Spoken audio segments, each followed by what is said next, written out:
Happening now, we have the latest from a decades-old missing persons case, as police have identified a vehicle of interest.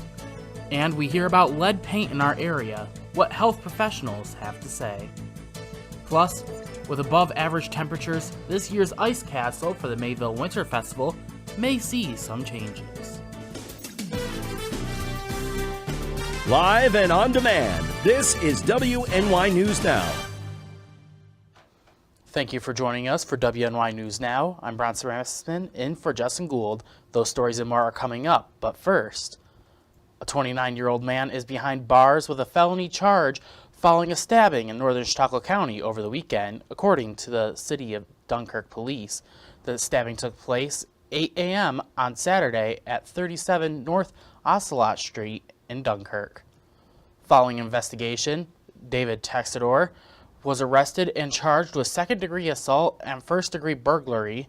He was since been remanded to the Chautauqua County City Jail on $50,000.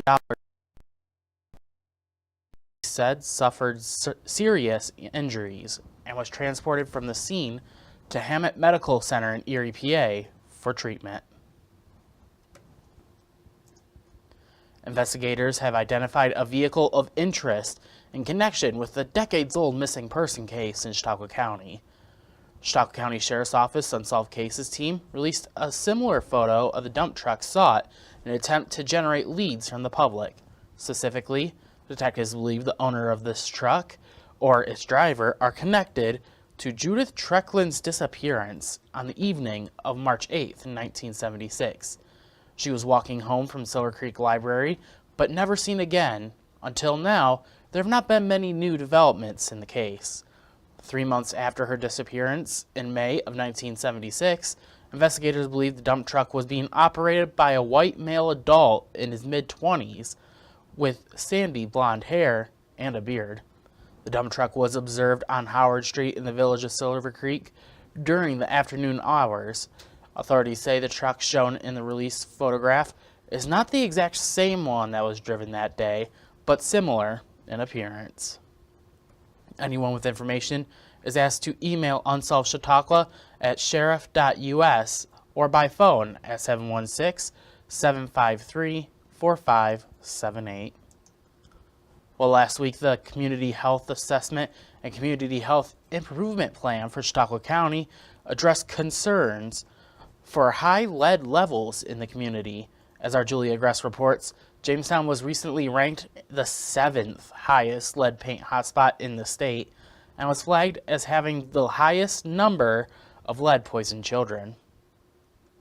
In Chautauqua County, 52.7% of homes were built prior to 1950, and lead paint was not banned until 1978. So we have a significant number of homes within our county that still have lead paint. Interim Public Health Director Dr. Michael Falk says when lead paint is unknowingly scraped off from renovations, dust can accumulate, which becomes dangerous for children. Lead poisoning in children can affect their neurological development. The message is, really for folks thinking about doing, any kind of renovations to your house. If you have a house that was built, sometime before 1978, the health department can work with you to get some lead testing done. In 2021, the County Lead Poisoning Prevention Program was awarded a $3 million lead hazard control grant from the U.S. Department of Housing and Urban Development to remediate lead hazards identified in eligible households. We want to make sure that,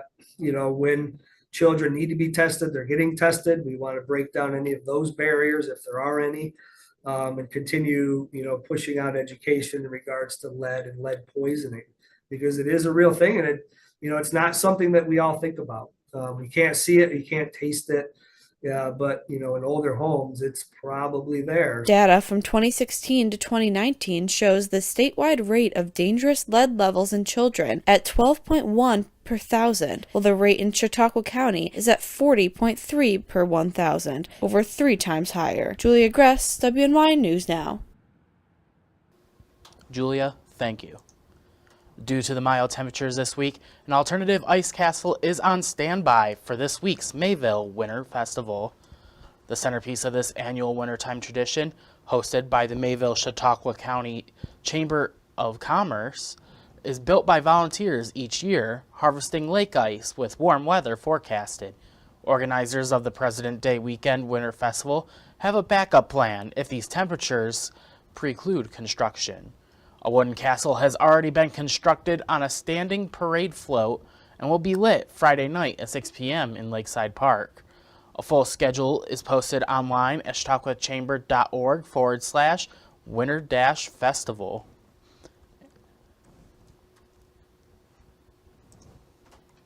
Switching gears a little bit, we got to check with our first weather forecast. And Andrew, you can see it right behind you. Lakeside Park isn't exactly snowy. Doesn't look nice for an ice castle, really. I chose this camera to start off with for a specific reason, because we were talking about Mayville. We'll start off with a live look at Mayville, and yeah, there's no snow out there. Actually, it looks kind of warm out there, and it will be decently warmer today than what it has been.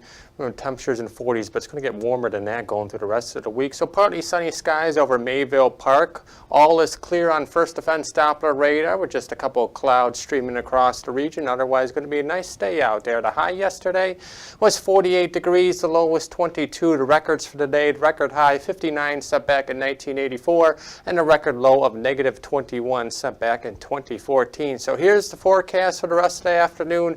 Partly sunny skies. Some more clouds will be on the increase through the afternoon, so get outside and enjoy that sunshine today. Temperatures will range from the lower to mid to upper 40s across the region, but it's going to get warmer than that. How about the 60s?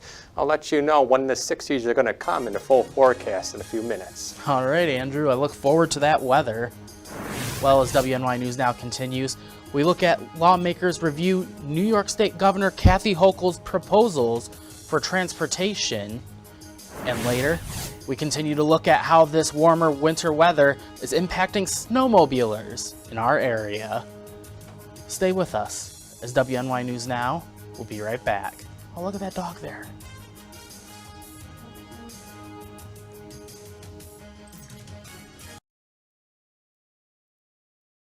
With coverage that matters, this is WNY News Now. EagleZip.com is your local one-stop shop for all of your home and business computer needs. Located on Fluvan Avenue Extension, just outside of Jamestown, EagleZip.com sells and services all brands of desktops and laptops, as well as servers and network equipment for your business. All new computer sales include transferring your data from your old computer, plus a 2-year warranty. Call EagleZip.com today. Stop by EagleZip.com today and let us make computers easy for you. Have you ever wanted to live out your dreams? Hunt, fish, in all corners of the earth? Well, now's your chance. Follow Primitive Patriot Outdoors as we live out our dreams and show you how to live out yours through outdoor adventures. From Western New York to Africa to all corners of the earth, follow us on this adventure. It's an experience you've never seen before. Lead and Lures, Roku TV, channel 716. Looking for a fair and honest auto mechanic? Look no further than Deweyes Auto Service. Located at 140 Main Street in Randolph, our family-owned business is ready for all of your automotive needs. From general service to more complex repairs, count on Deweyes Auto to keep you on the road. We not only keep your cars running smoothly, but also looking great with our expert detailing crew. Send us a message on Facebook or call us today at 716-358-2292 to set up an appointment. Deweyes Auto Service. Fair, honest, and the best prices guaranteed. You're watching WNY News Now, where coverage comes first. Last week, New York State lawmakers reviewed Governor Kathy Hochul's budget proposals for transportation. Today, we take a closer look at her proposed funding for the Complete Streets program. Our New York State Capitol correspondent, Elise Klein, talks to advocates and lawmakers about the impact that they think this funding could have. Over a decade ago, the New York legislature signed into law the Complete Streets Act. It aims to enable safe access to public roads for all roadway users, including pedestrians and bicyclists. Following the passing of legislation in December to increase funding by 7%, Governor Hochul proposes $5 million in new funding for Complete Streets programs in her executive budget. Some lawmakers say this is a step in the right direction, but feel the governor's transportation budget falls flat for the infrastructure needs in upstate counties. Certainly supportive of the Complete Streets program, and that needs to be a part of the equation. But if Governor Hochul is not providing this infrastructure funding to our local towns, villages, and counties and cities, then it's going to be very problematic for them to do any of this work. In a transportation budget hearing earlier this week, the New York State Department of Transportation Commissioner said Governor Hochul's funding will help develop projects and educate communities on complete streets. Diana Alati lost her son 3 years ago when a car hit him while riding his bike across the street. She says Complete Streets programs are essential to the well-being of New York communities. For the adults, children, no one deserves to die the way my son did. Alati adds the progress is positive, but there is more work to be done. Following the budget hearing Monday, the Senate and the Assembly will draft and deliver their one-house budget resolutions and then begin the process of negotiations with the governor. The final budget plan is due on April 1st. In Albany, Elise Klein, WNY News Now. Elise, thank you. New York State officials have allowed COVID-19 related masking requirements for staff, patients, and visitors in hospitals and other healthcare facilities to lapse on Sunday. Acting Health Commissioner Dr. James McDonald said that while the pandemic is not over, he said, quote, "We are moving to a transition," end quote. The decision comes as governments continue to relax rules enacted during the most intense days of the pandemic. Earlier last week, New York City announced it would no longer require COVID-19 vaccinations for police, firefighters, teachers, and other municipal employees. The statewide number of COVID-19 hospitalizations have been steadily dropping this year, and as of Thursday, stood at just over 2,000. Health officials advised hospitals, nursing homes, treatment centers, and other facilities to enact their own masking rules in accordance with guidelines from the Centers for Disease Control. Suicides among veterans continues to be an issue across the United States. President Joe Biden discussed the issue in his State of the Union last week, but local groups say more work still needs to be done. Darrell Owens, the Director of Government Affairs with America's Warrior Partnership, said while VA centers do help the veterans, sometimes it is not enough. Owens said the amount of veterans committing suicide every day is staggering, and that sometimes it's up to community members to help area veterans. He also says that other organizations like America's Warrior Partnership can help connect veterans with resources that they need. You have to look at a veteran holistically and say, what are the underlying factors that are causing this veterans to be so hopeless, to get to that point of hopelessness where they're considering it as an option. And a lot of that involves being in the community, being employed, having good family structure, and being settled, being happy. America's Warrior Partnership is a national nonprofit that helps partner with communities to prevent veteran suicide. And here locally, we do have a pair of veterans that are planning to walk 60 miles in the month of February to raise awareness for this issue. This unseasonably warming winter weather is limiting snowmobile riding both here locally and across the region. WNY News Now's Caleb Yager with how Mother Nature is impacting snowmobile clubs and the business tied to the outdoor activity. By this point in the winter season, the local snowmobile trails should already be groomed and prepared for riders. But this year, the unusual warm weather says otherwise. Last year at this time, we had 3 good weeks of season, and we had 132 hours on our groomer. And this year we have 0 hours on the groomer. The Presque Isle Snowmobile Club cannot rely on riders at this point to be using the trails, which means local snowmobile riders have to hitch up and go elsewhere. A lot of people call us looking to see if they can come to Erie to snowmobile, and without the snow, we're having to send them other places like Tug Hill, New York. Unfortunately for guys like Darrell, he has to rely on something that he cannot change. We're just waiting on the weather. The impact of snowmobiling goes beyond just the trails and revenue with machine sales themselves. We haven't seen the snow for the local economy, and that's too bad, because we count on a lot of people riding around here, supporting the fuel stations, local restaurants, and but we're only halfway through, so we're still optimistic that the second half of the snow season we're going to see snow. So, what next? Start doing a snow dance, and hopefully we can get some snow here. Caleb Yager, WNY News Now.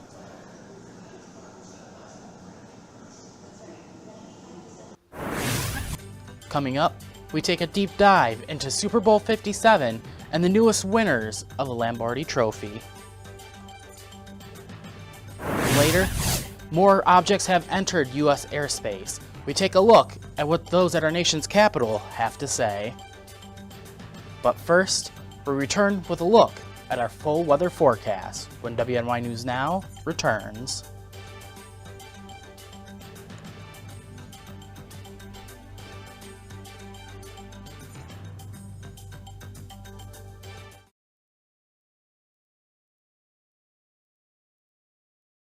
With coverage that matters, this is WNY News Now.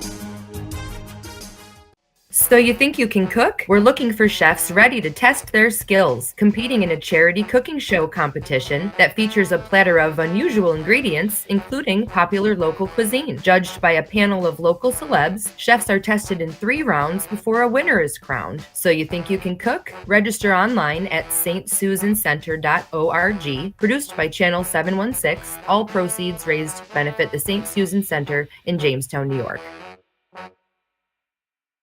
I don't think that many kids in my son's school even do it. He makes fun of his friend who vapes. He would never try it. She's into soccer. She's on the honor roll. She's just not the type. No way. No way. No way. No way, my kid would never vape. Get your head out of the cloud. Today, nearly 8,000 kids will start vaping. Maybe even yours. Learn about the dangers at talkaboutvaping.org.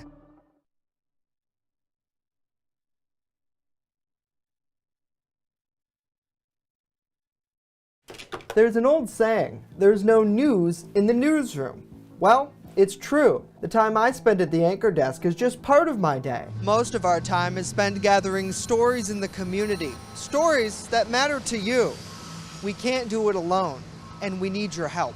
When you see breaking news or have a news tip we should know about, drop us a line on Facebook today, email our news desk, or call our newsroom at 488-7226 so we can bring those stories straight back to you. Fast, accurate, and every day. First Defense Weather. Welcome back to WNY News Now. Currently in downtown Jamestown, partly cloudy skies. Current temperature 43 degrees at the airport with a south wind of 15 miles per hour, and that makes it feel like 36 degrees outside. Here's the weather headlines for the week ahead. The weather will remain mainly dry through at least Wednesday. Temperatures will continue to be on the rise through Wednesday. Then a cold front's going to pass through the region later on Thursday, and that's going to bring more seasonal weather and a chance for some snow showers back to the region by Friday. So it seems like we've been on this roller coaster of temperatures through much of the winter, and it's nothing different this coming week. Today we'll be in the mid-40s. Tomorrow we should reach the lower 50s. Wednesday we'll go to the lower 60s. Some areas might even make it to the mid-60s. Thursday remains warm ahead of that cold front. Temperatures may once again make it into the upper 50s to lower 60s, and then that cold front's going to move through Thursday evening, and that's going to drop the temperatures down into the 20s for Friday. But if I could continue this graphic, Saturday and Sunday, Saturday will still be seasonal, but Sunday we return back above average as the roller coaster of temperatures continues. Here's what's happening across the Northeast right now. Not much happening. High pressure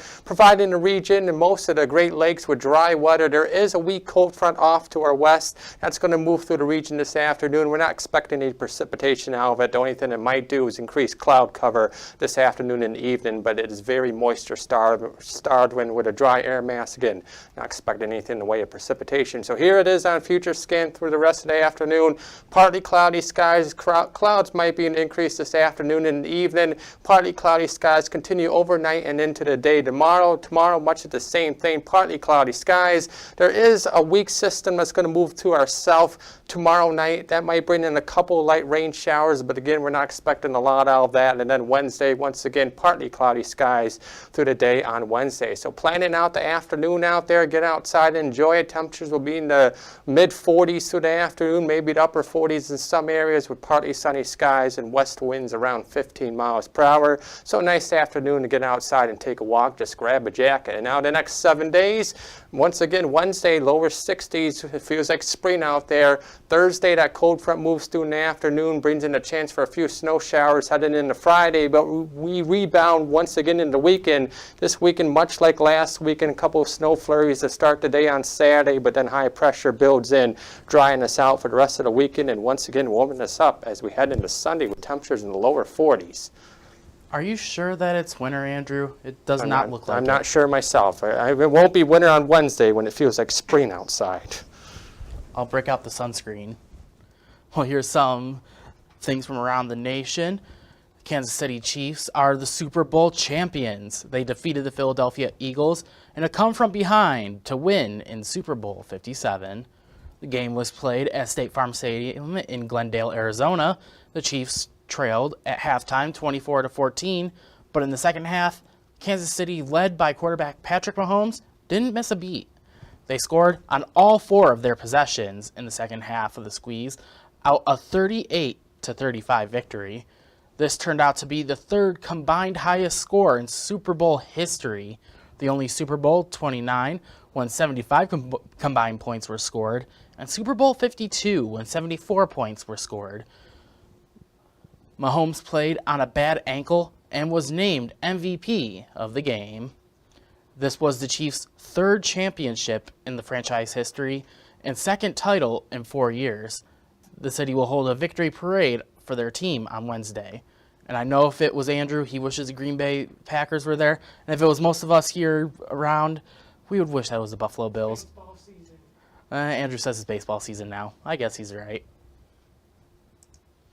The U.S. military has shot down another unidentified object Sunday at President Joe Biden's order, according to the Pentagon.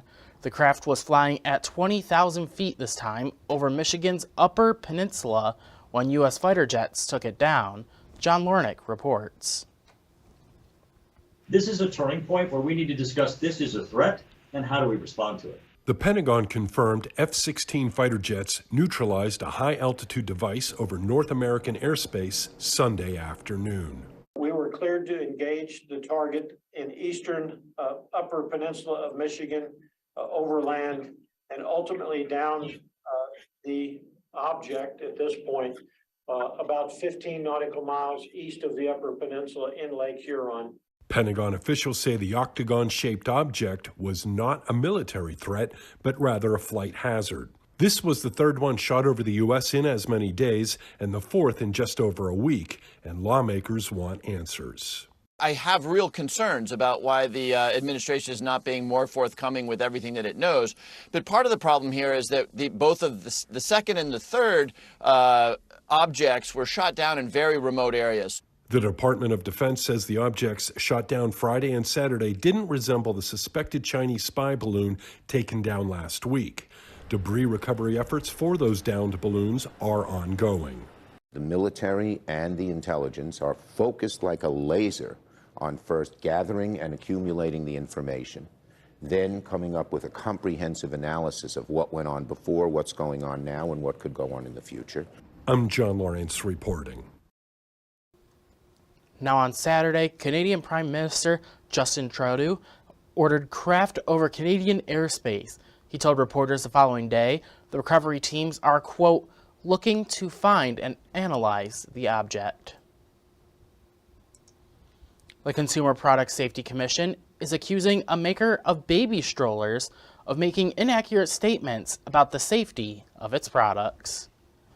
Last week, the CPSC warned consumers about the dangers of sit and stand double and ultra strollers made by Baby Trend. The notice came after the death of a 14-month-old whose neck became trapped between the canopy and armrest of the double stroller. More than 1 million strollers have been sold at stores like Walmart, Target, Kohl's, and Bye Bye Baby. Consumers can go to saferproducts.gov to find more.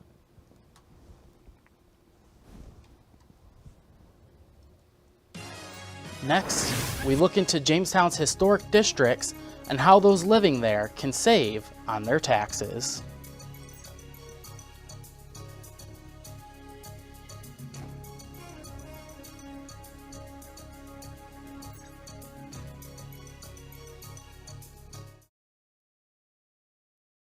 You're watching WNY News Now, where coverage comes first. So you think you can cook? We're looking for chefs ready to test their skills, competing in a charity cooking show competition that features a platter of unusual ingredients, including popular local cuisine. Judged by a panel of local celebs, chefs are tested in 3 rounds before a winner is crowned. So you think you can cook? Register online at stsusancenter.org. Produced by Channel 716, all proceeds raised benefit the St. Susan Center in Jamestown, New York. I know what you're thinking. I need a job. I need a new career. Well, I've been there. I've been there. I've been there. I wasn't happy with what I was doing. After high school, I didn't have a plan. I just wanted to start working. I got laid off twice, but you gotta keep going. You just need the right skills. Find an apprenticeship. I found a 2-year IT program. I found a medical course online. I'm now a consultant in the tech space. You have more options than you think. You can do this. You will find something. You will find something new. WNY News Now is covering stories that matter to you. The issue for the agriculture community and some GOP lawmakers is the new financial burden. The DA telling me he's received 30,000 files alone from New York State Police in the form of things like PDF files, Excel sheets, and video evidence. Once those 4 graduate from the academy, it will leave the city of Jamestown with 6 firefighters. WNY News Now, where coverage comes first. Those with the Jamestown Renaissance Corporation are hosting a historic tax credit workshop this Wednesday for any who live within the city's 3 historic districts. According to Neighborhood Project Director Mary Maxwell, within the city of Jamestown, there are 3 different areas designated significant for their historical, architectural, engineering, and other special properties that deem them historic, allowing residents to receive a tax credit when making renovations. You can get a 20% tax credit on your New York State taxes if you go through their system of renovating your house to their monopoly rules. This also extends to a 30% credit for commercial properties. If it wasn't for all of New York State's red tape, Maxwell would believe that all of Jamestown could be a historic district. So we've got like 450 properties, and all of Jamestown could be a historic district, but you have to go through this process. Mm-hmm. People ask me all the time, one of the first questions is, why is my house not in it? Mm-hmm. Because you have to go through this process. Mm-hmm. And be approved by the state. Yeah, and you have to define the borders. Mm-hmm. Yeah, you have to define the borders, and it takes time. So we started doing this in 2014. We've gotten 3 done.